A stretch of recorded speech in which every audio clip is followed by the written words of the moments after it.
2 years. As we will hear, the chaos, the fear, the heartbreak caused by extreme Republican abortion bans has only grown with each passing day. And we would like to say to any Republicans who are still in denial, this issue is not going away. It is the furthest thing from being settled.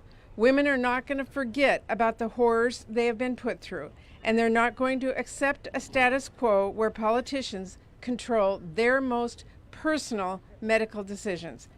And we've seen that several times already. Every time abortion rights have been on the ballot over the past 2 years, abortion rights have won. That message here is clear, it is unambiguous, and we are going to make sure that Republicans do not ignore it. I hope Republicans will come today and listen to the testimonies of our witnesses.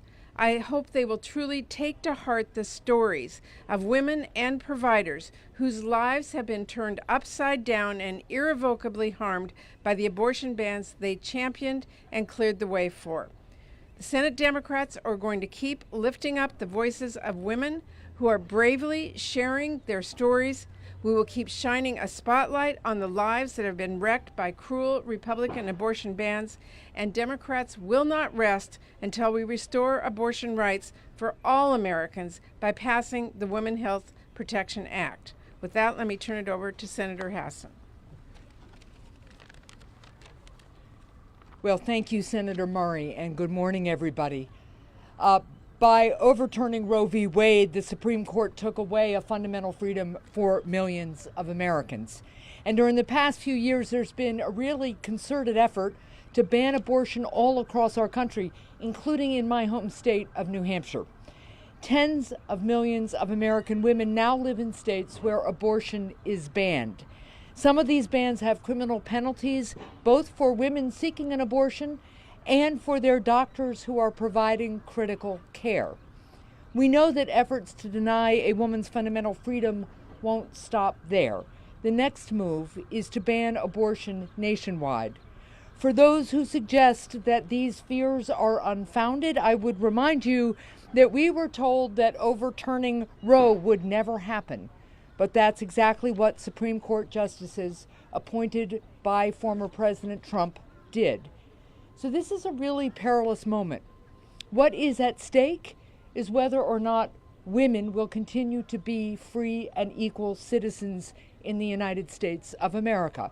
Whether we believe that the Declaration of Independence promised that we're all created equal, which means equally able to make our own critical personal health care decisions, whether that includes our daughters as well.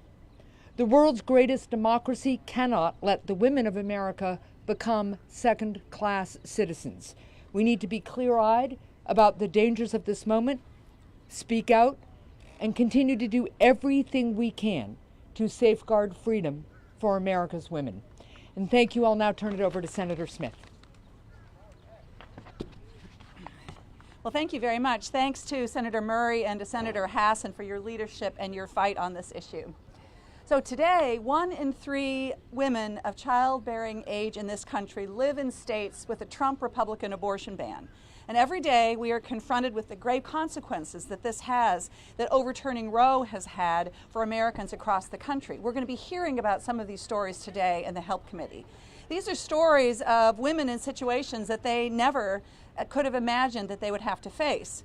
Women trying to get reproductive health care and then being turned away, sometimes until their condition is life-threatening. Doctors that are trying to provide the health care that they know is best for their patients, but they can't for fear of prosecution. The reality is that the Dobbs decision has thrown women's health care into chaos. And we need to remember that this chaos didn't just happen, it happened because Trump and his Republican Party did not trust women.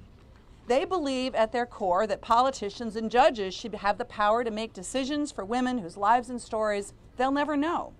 Trump and Republicans in the Senate and the judges that they appointed are responsible for overturning Roe, and they are responsible for the cruelty and the chaos that has ensued since. They are responsible for the fact that 1 in 3 women of childbearing age can't make their own personal health care decisions. You know, when I worked at Planned Parenthood, I realized, I saw every single day women walk through the doors of our clinic for an unplanned pregnancy, for access to contraception, for whatever reason they walked through those doors. It wasn't political, it was personal. American women do not want any of us making their decisions for them about their bodies and their lives and their families. And to those of you, to those of our Republican colleagues who are going to be at the committee hearing today, who are working to strip away these freedoms, I ask you to ask yourself, why do you think that you know better than these women whose lives and stories you will never know? This is a matter of personal freedom and autonomy. It's about respect for people and their capacity to make their own decisions. And as Senator Murray said, this is not something that women are just going to get over or forget about. It is about their lives and about their daughters' lives. Fundamental reality here is that Democrats trust women, and that this week we will be showing America that women can trust us to defend their rights and their freedom to make choices about their own health care and their own bodies and their own lives. Thank you. With that, we'll take a couple questions and then we're going to head to the hearing. Yes.